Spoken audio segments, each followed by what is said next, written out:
In my heart and mind, I always return to Atlantic Island Park.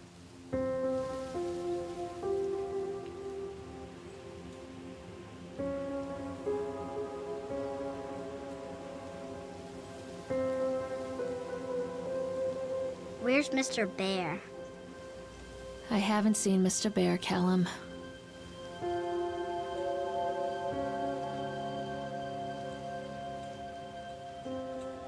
Stay in the car.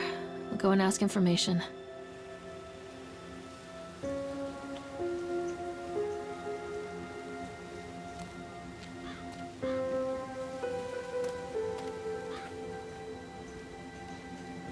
Attention, patrons. The park is now closed.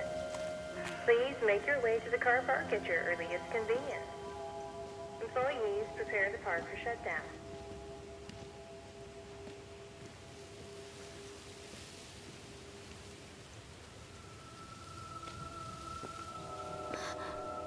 What?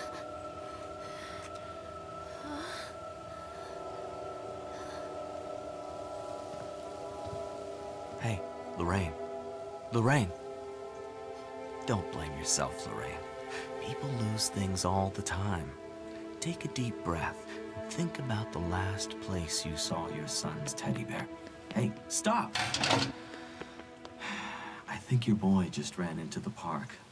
I'll unlock the gates for you.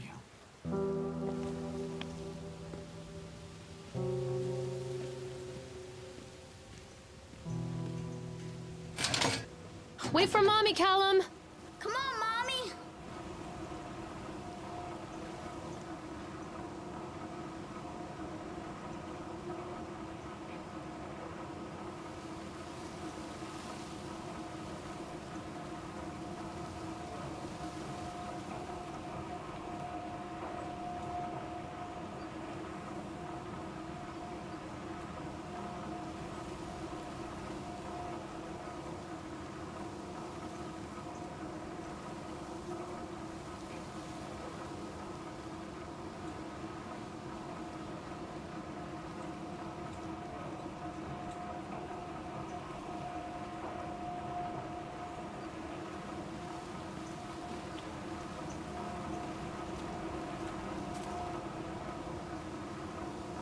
There's something special about the entrance to an amusement park. A line drawn between the real world and the world of whimsy within. On this side, the apathy of our everyday lives. And on the other, anything we might dare to dream. It's no wonder Callum ran back inside. I wouldn't want to leave either. Attention, employees. The park is now closed. Have a safe journey home.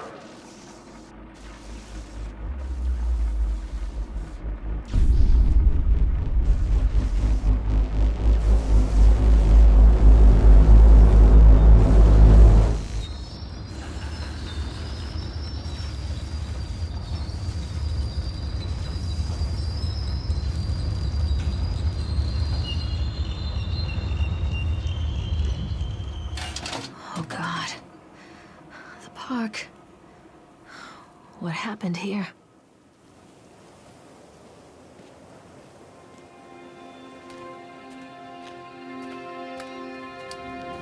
You can't catch me.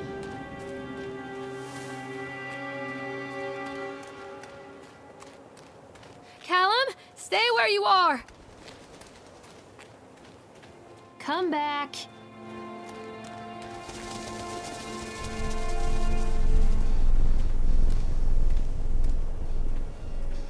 Stop! Callum!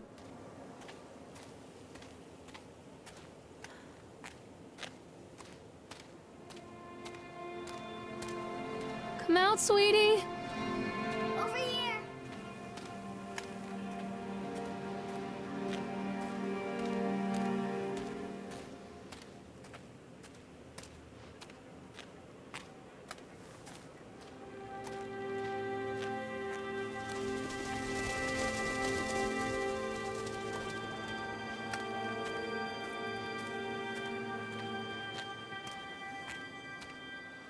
I think this belongs to Callum.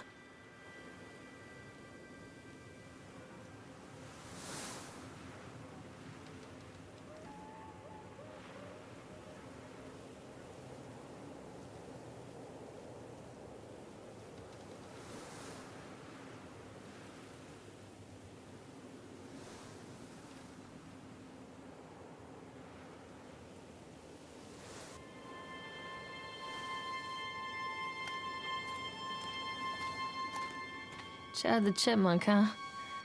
Just a drunk guy in a suit.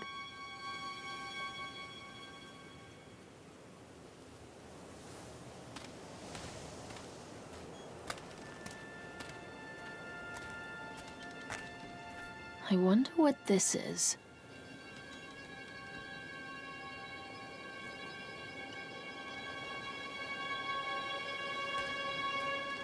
Hello? Over here! Callum? Where'd you go? Come on, this way!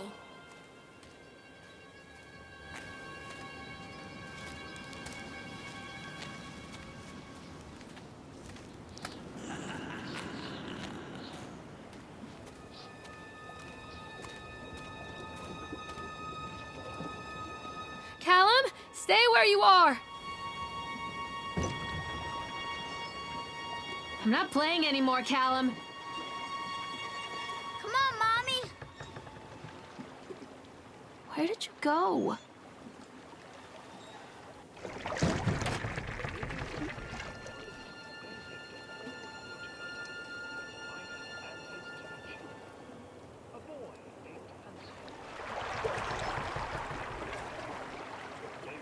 Callum, tell Mommy where you are.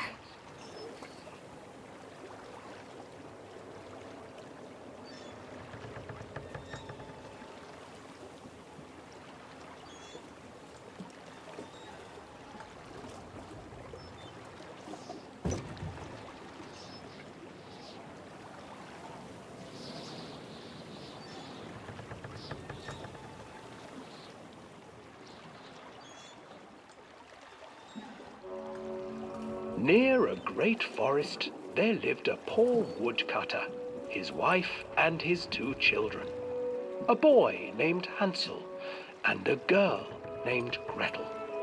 They were very poor and had very little to bite or sup.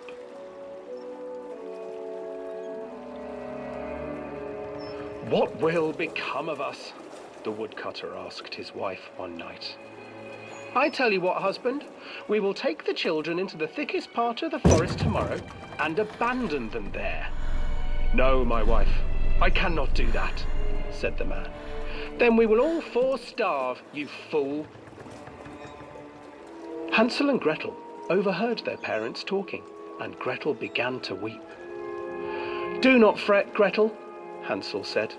He crept out of the hut and gathered white stones from the ground to fill his pockets.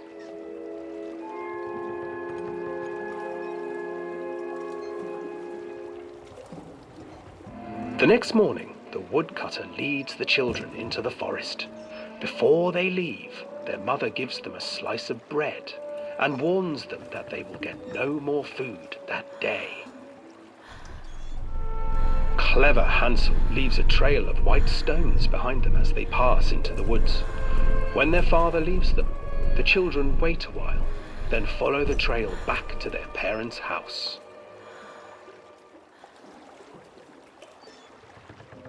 After receiving a thorough scolding from their parents for getting lost in the woods, the children are sent to bed without any supper. Hansel tried to sneak out and collect more white stones, but found that the door was locked. "Tomorrow I will take them into the woods myself," the wife told the woodcutter. In the morning, their mother gave them a slice of bread and led them deep into the forest once again.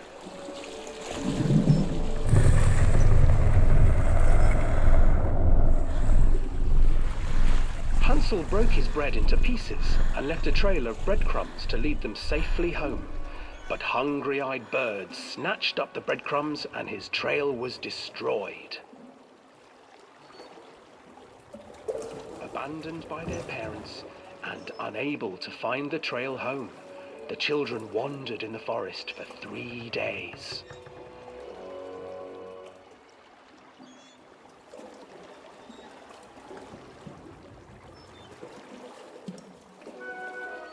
The children stumbled into a clearing with an exceedingly strange house. Its walls were made of gingerbread, and its windows were panes of clear sugar. Hansel, desperately hungry, ran forward and began to nibble on the walls.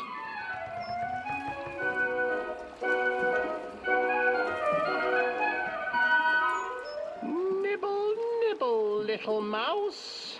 Who is nibbling at my house? An old woman emerged from the house, sniffing the air and peering around with cloudy eyes. Oh, you dear children, who brought you here? Just come in and stay with me. No harm will come to you. But Hansel and Gretel stayed back, for the old woman reminded them of their cruel mother. Come, children, don't be afraid. I have something for you. The old woman offered them 2 enormous lollipops. The children took them and began to eat. You see, nothing to fear here. Come inside, the old woman urged, and the children, still licking their sweets, followed.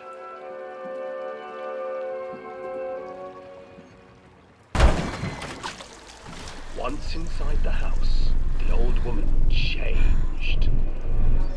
She stuffed Hansel into a cage and put Gretel to work, sweeping and cleaning her hut.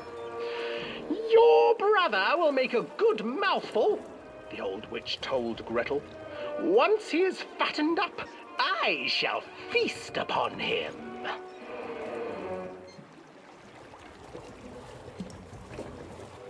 Time passed, and poor Hansel refused to eat, fearing the day that the witch would eat him. The witch, for her part, grew impatient. Today I will cook and eat your brother, Gretel. Climb inside and light the oven. But Gretel pretended not to understand. I do not know how. Where is the opening? Fool, the old witch said. The opening is here. And she moved to show Gretel. Seizing her courage, brave Gretel gave the witch a shove, and the old crone tumbled forward into the oven. Gretel slid a large iron bolt over the door to the oven. Gretel freed her brother Hansel, and together they lit a fire beneath the oven. And though she screamed and begged, the children sat by the oven until her screams had stilled, and the witch was cooked. And then, because even children can't survive on sweets, they divided up the body of the old witch and ate her. Callum, where did you go? Callum, where did you go?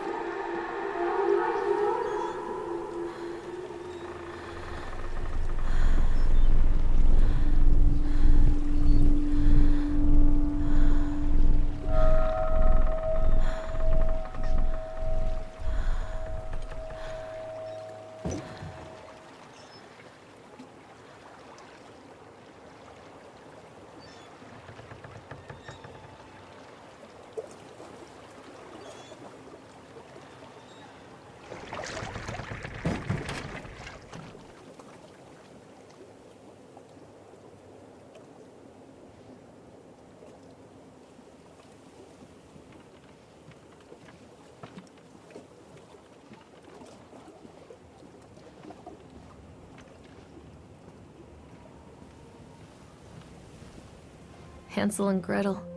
I used to read it to Callum when the electricity was shut off. Those poor children. The whole world against them.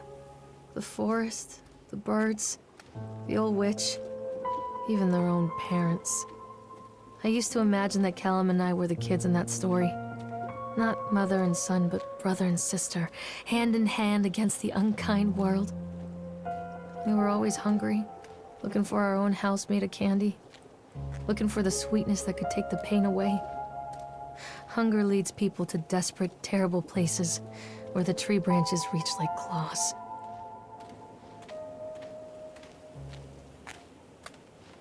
Don't hide from me, Callum!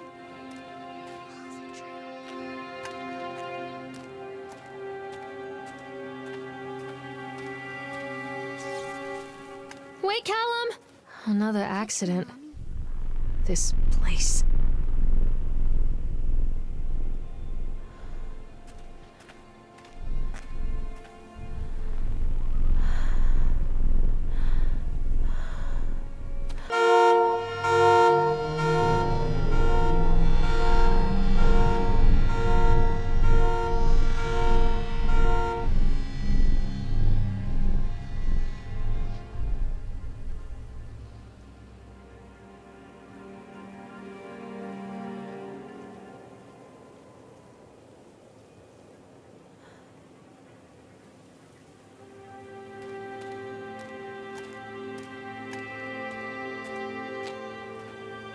Hello?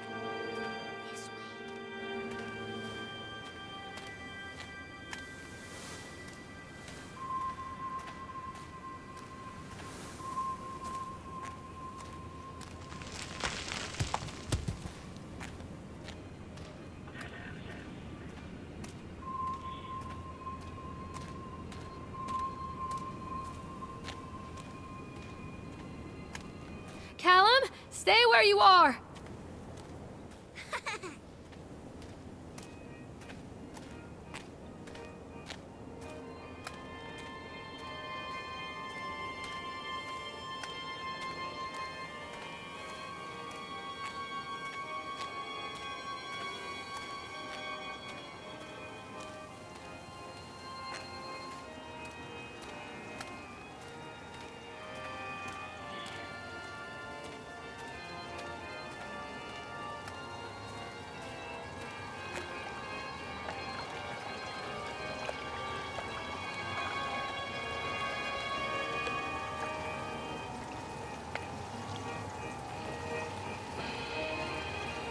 This old thing used to make the blood run to my head. Make me dizzy. The guy just snapped. Those poor kids.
Treachery hides in thoughts.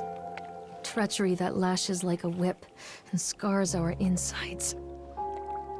The first time I saw Callum, my thoughts betrayed me.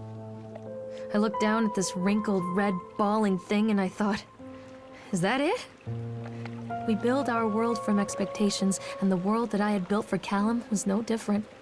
He was so real, so there, and so far from my expectations. And they shattered, and as they fell in pieces, that one treacherous thought became a new foundation. All of the love that we shared, all of the warmth and goodness that followed, built on a single, traitorous thought.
Wait for Mommy! Callum, where are you? This way, Mommy.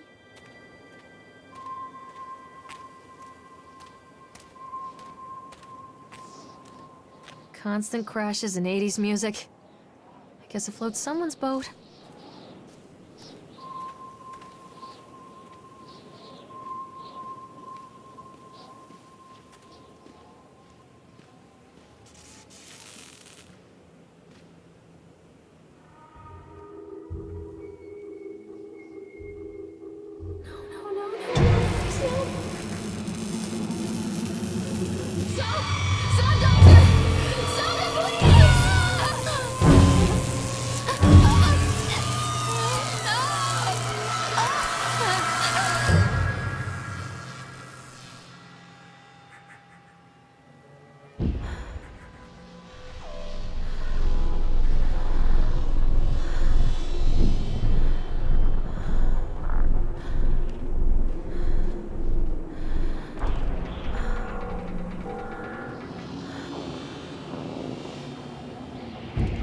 Hello? Can't catch me.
It's a matter of public record that I am a failure as a mother.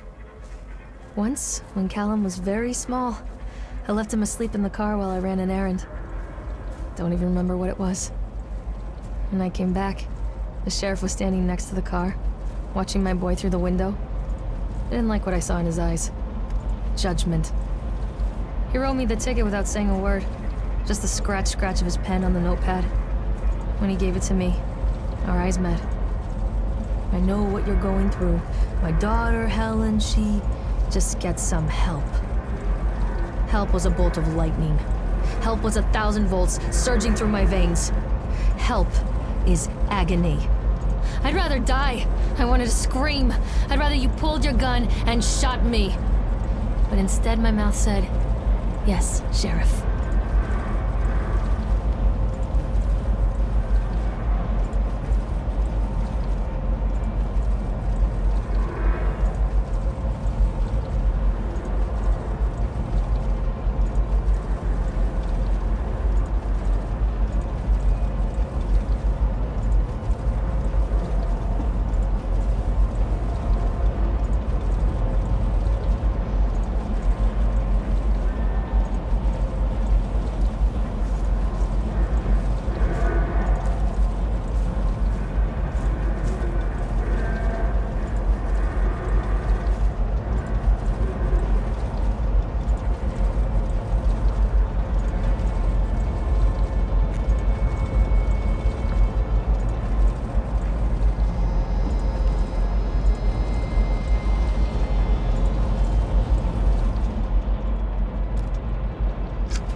People come into your life for a reason. Dad used to say that before Mom ran off. After that, he mostly just drank. Things were different for Don and I. When we met, I was sweeping the floor at Susie's diner. He came in with some workers, but he didn't try to flirt or cop a feel like the others. He just ordered a coffee and sat there, watching me. When my shift was over, he offered to walk me home. I don't know how to describe that walk. We talked and laughed and eventually kissed. It felt like love. It felt like a fairy tale. I can't tell you if Callum was made that night or one of the ones that followed, but I think it has to be that night. That one perfect night. Don and I moved in together, but then, well, he died. According to the supervisor, his safety harness failed when he was working on the top of the Ferris wheel. Don was there one moment, and then gone. Sometimes people leave your life for no reason. I was 3 months pregnant with Callum. Fairy tale fucking over.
Stay where you are!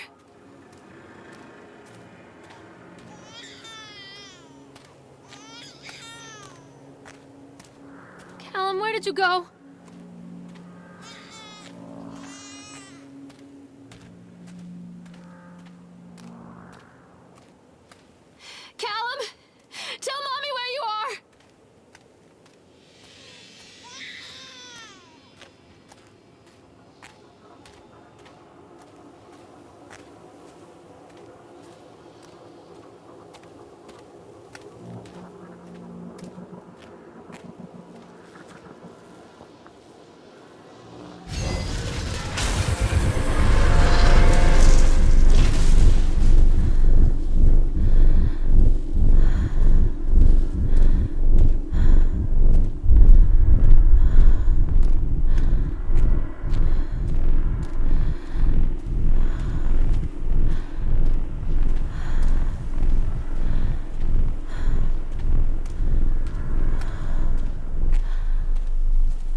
A lot of people idolize their children. You hear them talking about their kids and just the way they talk, their fucking voices make me want to vomit. My angel likes to read, and little Johnny is so good on the piano. Fuck those people! You give up 9 months of your life carrying them, you traumatize yourself giving birth to them, and then you spend the rest of your life as their slave. Wiping asses, mopping up piss, feeding them. Little life-sucking monsters who take and take and take until... we all go insane.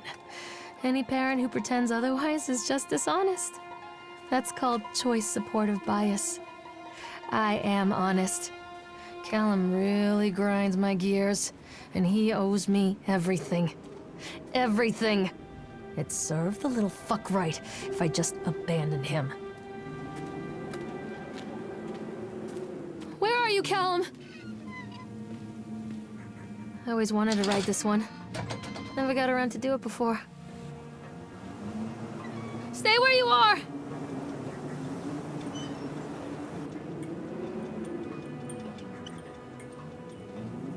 Don't be afraid.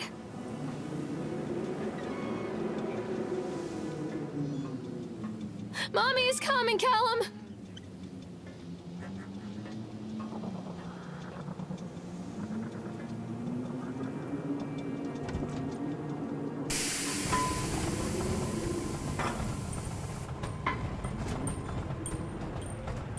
What do you want? We need to talk about Callum. What do you mean? What have you done to him? That's insulting. You and your boy are everything that this place doesn't want. The antithesis of what we stand for.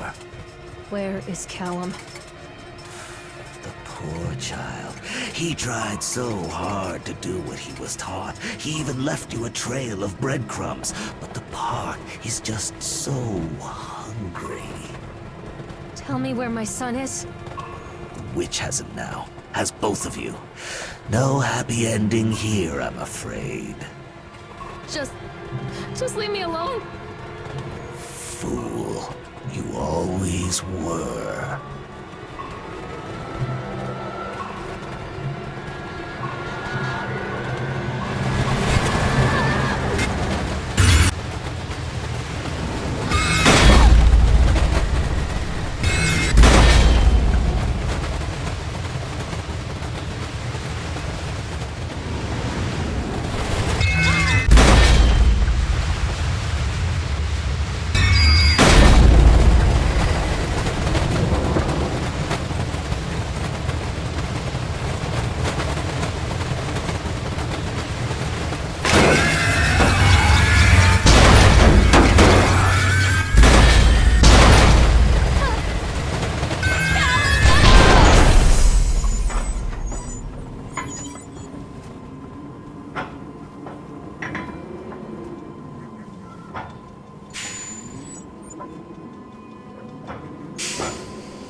The witch awaits.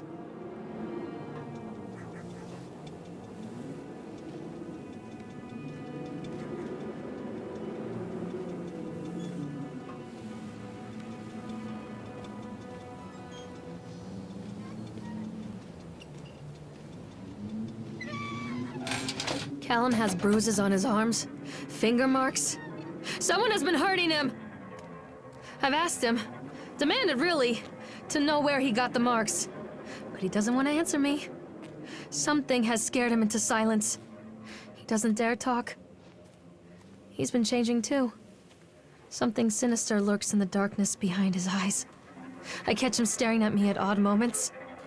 In the night, he tosses and turns and cries out words that I cannot understand. When I try to soothe him, he snaps and bites at my fingers. I think he wants to talk to me. I think he wants to tell me. But they are watching him every minute of every day. They are whispering to him in his sleep, changing him. They are taking my baby away from me. I can save him. And there will be pain. But I love him, and in the end, he will understand why.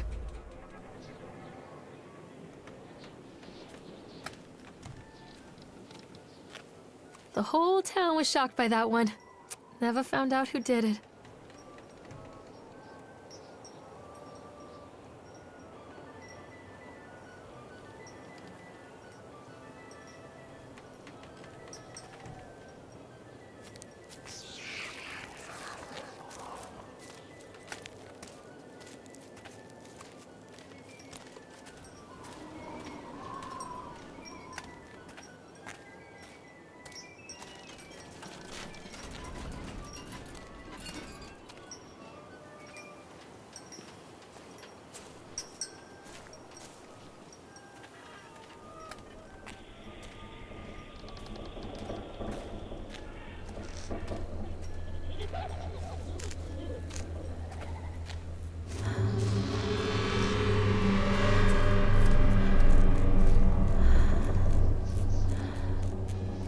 Bastard. Who did this to him?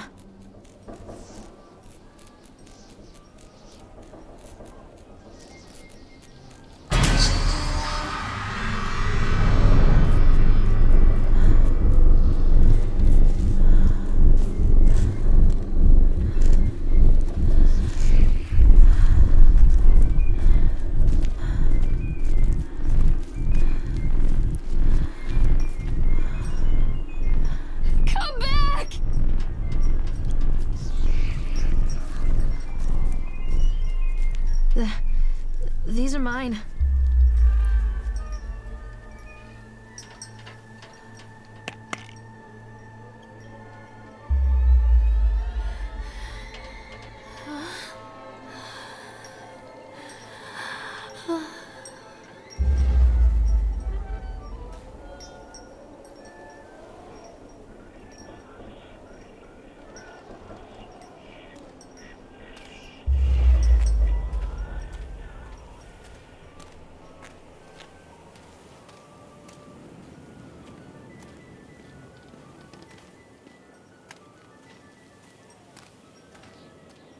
Don't touch me!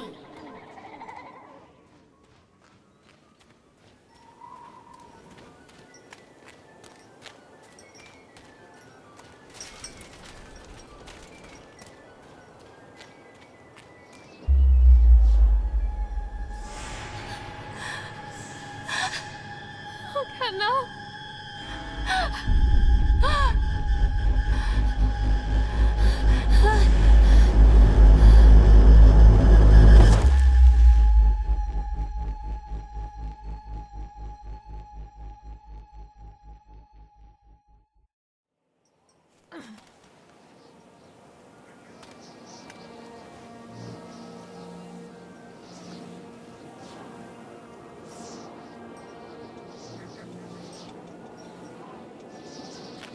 The park is a collage of contradictions all of its own. Millions of people die every year in car crashes, and the park has little cars designed specifically to simulate that action. Hear the children scream with joy. In the sideshow alley, you can walk away with 15 cents worth of mass-produced Chinese teddy bears while a grinning carny pockets your hard-earned $5. And what secrets lie beneath the sullen waters of the lake? The tears of jilted lovers, the soiled condoms of illicit affairs, the clotted blood of the lonely suicide. And the face of the witch looms over it all. I've always despised her toothy grin and warty nose. I hate that sparkle in her weathered, watchful eyes. I think Callum is waiting for me. Inside.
After they let me out, they gave me Callum back and sent me home with a handful of breadcrumbs. Home, bittersweet home. I barely recognized it. Where there had been color and light, there were shadows and regrets. Where there had been warmth, there was a bone-deep coldness that never went away. I tried my hardest to keep the ghosts at bay. Don, watching from the dusty corners while I tried to teach his son to read. My father, coldly assessing me and finding me lacking. I devoted myself to Callum and did the things that they told me. It will get better, they said. Every day will be a little better than the last. I'm in the woods now. lost and afraid. Things never got any better.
Stories are told again and again, and from their shape we build our understanding of the world. Two children are led into the woods. They are lost for a time, but then are captured by an old witch. A child goes missing in Atlantic Island Park. He wanders lost for a time before finding his way into the mouth of an old witch. In the oldest version of this story, the mother and the witch were the same person. I never wanted to be the witch. But I am, aren't I?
Callum?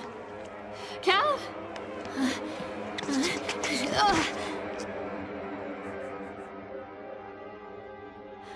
Callum?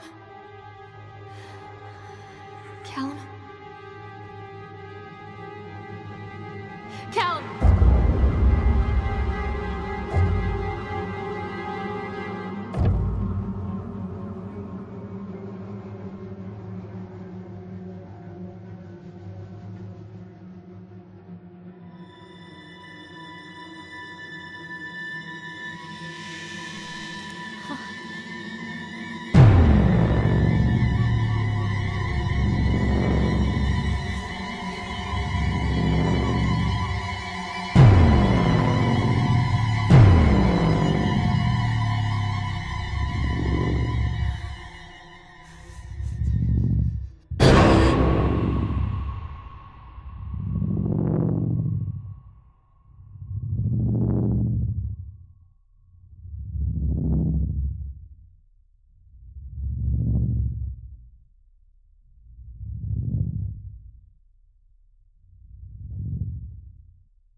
Hey, Lorraine.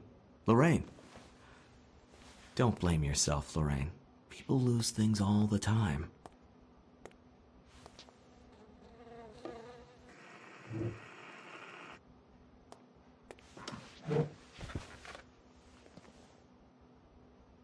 Take a deep breath and think about the last place you saw your son.